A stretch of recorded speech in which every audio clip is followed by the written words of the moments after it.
Hello! എല്ലാവർക്കും നമ്മുടെ ചാനലിലേക്ക് സ്വാഗതം.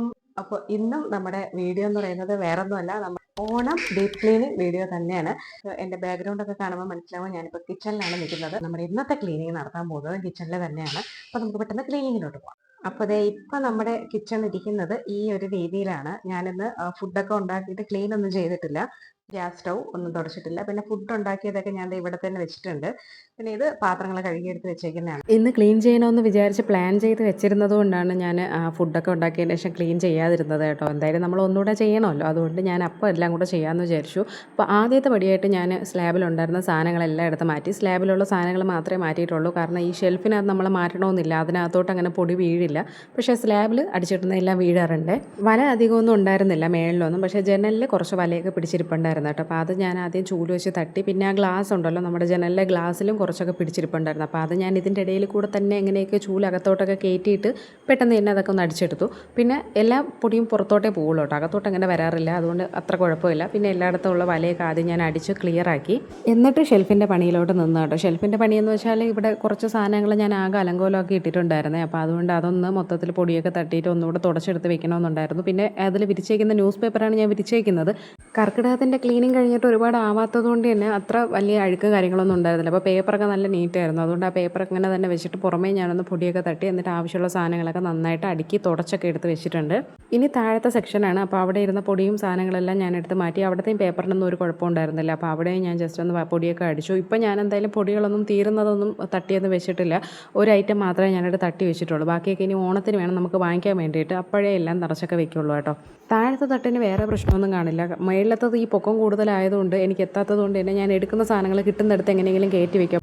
അതുകൊണ്ടാണ് അവിടെ ഇങ്ങനെ ആകെ മൊത്തം കുഴഞ്ഞു പോകുന്നത് കേട്ടോ. അപ്പോൾ താഴത്തെ തട്ടിൽ വെക്കാനുള്ള സാധനങ്ങളെല്ലാം ഞാനെടുത്ത് അടുക്കി ഒതുക്കിയൊക്കെ വെച്ചിട്ടുണ്ട്. എന്നിട്ട് ഞാൻ സ്ലാബൊക്കെ ഒന്ന് ക്ലീൻ ചെയ്യാമെന്ന് വിചാരിച്ചു. അപ്പോൾ ഞാൻ കുറേശ്ശെ വെള്ളമൊക്കെ കുടഞ്ഞിട്ടാണ് നമ്മുടെ സ്ക്രബ്ബറും പിന്നെ നമ്മുടെ ലിക്വിഡ് അതും കൂടെ ഒഴിച്ചിട്ടാണ് ഞാൻ തുടച്ചൊക്കെ, അതായത് സ്ക്രബ് ചെയ്ത് തുടച്ചെടുക്കാൻ തുടങ്ങിയത്.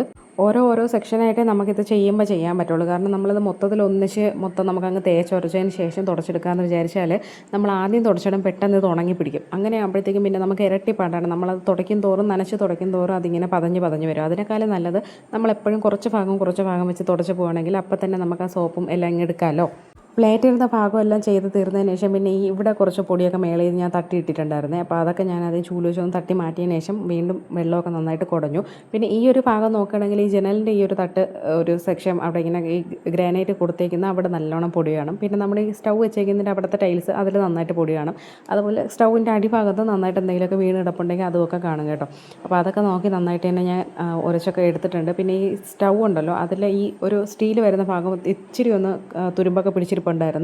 അതൊക്കെ ഞാൻ നന്നായിട്ട് സ്ക്രബ് ചെയ്ത് തുടച്ചെടുത്തിട്ടുണ്ടായിരുന്നു കേട്ടോ. ഗ്യാസ് സ്റ്റൗവൊക്കെ ക്ലീനാക്കി. ഇനി ഈ ഒരു സെക്ഷനാണുള്ളത് ബാക്കി. അപ്പോൾ ഇത് അത്യാവശ്യം നല്ല പൊടി കാണും, പൊടിയല്ല അഴുക്ക് കാണും. കാരണം നമ്മൾ പാത്രം കഴുകുകയൊക്കെ ചെയ്യുന്ന ഏരിയ ആയതുകൊണ്ട് അത്യാവശ്യം അഴുക്ക് കാണും. അപ്പോൾ അതൊക്കെ ഞാൻ നന്നായിട്ട് ഈ സ്റ്റീലിൻ്റെ സ്ക്രബ്ബർ വെച്ചിട്ടാണ് ഇന്ന് ഞാൻ മൊത്തം തുടച്ചെടുത്തിട്ടുണ്ടായിരുന്നത്. അത് വെച്ച് തന്നെ നന്നായിട്ട് ഇവിടെ എല്ലാം ക്ലീനാക്കി. പൈപ്പിലുമൊക്കെ ഇങ്ങനെ സോപ്പിൻ്റെ എന്തെങ്കിലുമൊക്കെ കറയൊക്കെ തെറിച്ച് ഇരിപ്പുണ്ടായിരിക്കും. അപ്പോൾ അതൊക്കെ ഞാൻ നന്നായിട്ട് നോക്കി ക്ലീനാക്കി കേട്ടോ. ഒന്നും വിട്ടിട്ടില്ല, എല്ലാം നല്ലോണം നോക്കി ക്ലീനാക്കി. പിന്നെ സോപ്പ് വയ്ക്കുന്ന സാധനങ്ങൾ അതൊക്കെ ഞാൻ കഴുകി എടുത്ത് വെച്ചിട്ടുണ്ട്. പിന്നെ ഗ്യാസ് സ്റ്റൗവിൽ വയ്ക്കുന്ന ഈ ഒരു സംഭവം ഉണ്ടല്ലോ, അത് അത്യാവശ്യം തുരുമ്പൊക്കെ പിടിച്ചു തുടങ്ങിയിട്ടുണ്ട്. അപ്പോൾ അതുകൊണ്ട് അതും നന്നായിട്ട് ഞാൻ കഴുകിയൊക്കെയാണ് എടുത്ത് വെച്ചിട്ടുണ്ടായിരുന്നത്. പിന്നെ നമ്മുടെ സിങ്കൊക്കെ നന്നായിട്ട് കഴുകി കഴിഞ്ഞപ്പോഴേക്കും എൻ്റെ സ്ലാബിലെ പരിപാടിയൊക്കെ കഴിഞ്ഞിട്ടുണ്ട്. ഇനി സാധനങ്ങൾ വെക്കാനുള്ളതൊക്കെ ഞാൻ എടുത്ത് വെക്കുകയാണ്. അപ്പോൾ അതിന് മുന്നേ എല്ലാം തുടച്ചിട്ടാണ് ഞാൻ എടുത്ത് വെക്കുന്നത്. അപ്പോൾ ഇതിന് മുന്നേ ഒരു ഡീപ്പ് ക്ലീനിങ് കഴിഞ്ഞതുകൊണ്ട് തന്നെ എനിക്ക് വലിയ പണിയൊന്നുമില്ല, ജസ്റ്റ് ഒന്ന് തുടച്ച് വെക്കേണ്ട അഴുക്ക് മാത്രമേ ഉണ്ടായിരുന്നുള്ളൂ. പിന്നെ ഈ സ്പൂൺ വെക്കുന്ന ഈ പാത്രത്തിൽ അല്പം അഴുക്ക് താഴെ ഉണ്ടായിരുന്നു കേട്ടോ. അപ്പോൾ അത് ഞാൻ സ്പൂണൊക്കെ മാറ്റി മൊത്തം സോപ്പൊക്കെ ഇട്ട് നന്നായിട്ട് കഴുകിയതിന് ശേഷം എടുത്ത് തിരിച്ച് വെച്ചിട്ടുണ്ട്. അങ്ങനെ ഇത്രയാണ് നമ്മുടെ ഒരു പകുതി ഇത്രയും പണി കഴിഞ്ഞപ്പോൾ ഒരു ലുക്ക് എന്ന് പറയുന്നത്. സാധനങ്ങളെല്ലാം ഞാൻ എടുത്ത് വെച്ചിട്ടുണ്ട്. ഇനി അടുത്തതെന്ന് പറയുന്നത് താഴത്തെ ഈ ഒരു ഭാഗമാണ്. ഇവിടെ അത്യാവശ്യം വല എപ്പോഴും ഉണ്ടാവുക. അപ്പോൾ അത് പാത്രങ്ങൾ ഇടയ്ക്കിടയ്ക്ക് എടുത്ത് മാറ്റി വലയടിച്ചില്ല എന്നുണ്ടെങ്കിൽ മൊത്തം വല കൊണ്ട് മൂടിയിരിക്കും. അപ്പോൾ ആദ്യം അതും ഞാൻ മുകളിലത്തതുപോലെ തന്നെ ഓരോ സെക്ഷനായിട്ടാണ് ചെയ്യുന്നത് കേട്ടോ. അപ്പോൾ ഒരു ഭാഗത്തുള്ളതൊക്കെ മാറ്റി, ഈ പേപ്പർ മാറ്റേണ്ട ആവശ്യമില്ലായിരുന്നു. അപ്പോൾ അതുകൊണ്ട് ഞാൻ വല മാത്രം ഒന്ന് ജസ്റ്റ് അടിച്ച് പൊടിയൊക്കെ തട്ടിയതിന് ശേഷം ആവശ്യമുള്ള സാധനങ്ങളൊക്കെ എടുത്ത് വെച്ചു. പിന്നെ ഈ ബക്കറ്റിൽ അത്യാവശ്യം പൊടി പിടിച്ചിരിപ്പുണ്ടായിരുന്നു. കബോർഡ് ഇല്ലാത്തതുകൊണ്ട് നമ്മൾ ഉറപ്പായും നമ്മൾ ഈ തറയൊക്കെ അടിക്കുമ്പോഴേക്കും പൊടിയൊക്കെ പറന്ന് അതിലോട്ട് കയറും. പിന്നെ കുറച്ച് സ്ഥലം കൂടെ ഉണ്ടായിരുന്നതുകൊണ്ട് കുറച്ച് പാത്രങ്ങളും കൂടെയൊക്കെ ഞാൻ ബക്കറ്റിനകത്തായിട്ട് കയറ്റിയിട്ട് എടുത്ത് വെച്ചിട്ടുണ്ട്.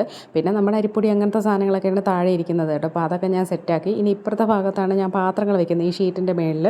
അവിടെ ഉണ്ടായിരുന്ന വലയൊക്കെ ഞാൻ തട്ടിയെടുത്തതിന് ശേഷം പിന്നെ ഈ ഷീറ്റ് ഞാൻ ഒന്ന് കഴുകിയെടുക്കാമെന്ന് വിചാരിച്ചു കേട്ടോ. അപ്പോൾ അതിന് മുന്നേ തറയിൽ കിടന്ന കുറച്ച് പൊടിയൊക്കെ ഞാൻ തട്ടി മാറ്റിയതിന് ശേഷം സോപ്പൊക്കെ വെച്ച് സ്ക്രബ്ബർ വെച്ച് നന്നായിട്ട് കഴുകിയെടുത്ത്. ഇത് വൈറ്റ് ആയതുകൊണ്ട് പെട്ടെന്ന് നമുക്ക് അഴുക്ക് അറിയാനും പറ്റും.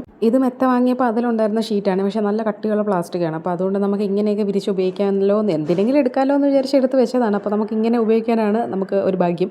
അങ്ങനെ അത് കഴിഞ്ഞ് പാത്രം വയ്ക്കുന്ന കുട്ട എടുത്ത് നോക്കിയപ്പോഴേക്കും അതിൽ മൊത്തം വല, ആ ഹോള് പോലെ കിടക്കുന്നിടത്തെല്ലാം വല. അതുകൊണ്ട് ഞാൻ അതെല്ലാം പാത്രങ്ങൾ വെളിയിലിറക്കിയതിന് ശേഷം ആ കുട്ട മൊത്തത്തിലേ കഴുകി തുടച്ചെടുത്തിട്ടുണ്ട്. എന്നിട്ട് ഞാൻ നേരത്തെ രാവിലെ കഴുകി വെച്ച് തന്ന പാത്രങ്ങളും ഉണ്ടായിരുന്നല്ലോ, എല്ലാം കൂടെയൊക്കെ എടുത്ത് വെച്ചിട്ടുണ്ടായിരുന്നു കേട്ടോ. ആകെ മൊത്തം അലങ്കോലമായിട്ട് കിടക്കായിരുന്നു. ഇതിന് വീണ്ടും നമ്മൾ എടുക്കുമ്പോൾ അലങ്കോലമാവും, എന്നാലും ഇപ്പോൾ പറ്റുന്ന രീതിക്ക് ഞാൻ ഒതുക്കി വെച്ചിട്ടുണ്ട്. പിന്നെ ഈ സൈഡിൽ ഞാൻ കുറച്ച് കുപ്പിയും പാട്ടയൊക്കെ എടുത്ത് വെച്ചിട്ടുണ്ടായിരുന്നു കേട്ടോ. അപ്പോൾ അതൊക്കെ ഞാൻ ആവശ്യമുള്ളത് മാത്രം എടുത്ത് വെച്ചിട്ട് ബാക്കിയൊക്കെ മാറ്റിയിട്ടുണ്ട്. പിന്നെ പൊടിയൊക്കെ എല്ലാം അടിച്ചതിന് ശേഷം ഇവിടെയും ഇരിക്കുന്ന ഈ ബക്കറ്റിലൊക്കെ നല്ല പൊടി കാണും. അപ്പോൾ അത് ഞാൻ നന്നായിട്ട് തുടച്ചൊക്കെ എടുത്ത് എല്ലാം അടുക്കി ഒതുക്കിയൊക്കെ വെച്ച്. പിന്നെ ഇത് നമ്മൾ പാത്രം കഴുകി വെക്കുന്ന കുട്ടയാണ്. അപ്പോൾ അതിലും അത്യാവശ്യം അഴുക്കുണ്ടായിരുന്നതുകൊണ്ട് അതും സോപ്പിട്ട് നന്നായിട്ട് കഴുകിയെടുത്തു. നമ്മുടെ ആ സിങ്കിൻ്റെ ഏരിയയിലൊക്കെ കുറച്ച് സോപ്പൊക്കെ ആയി. അപ്പോൾ അതൊക്കെ ഞാൻ ഒന്നുകൂടെ ഒന്ന് തുടച്ചൊക്കെ വേഗം എടുത്തിട്ടുണ്ടായിരുന്നേ.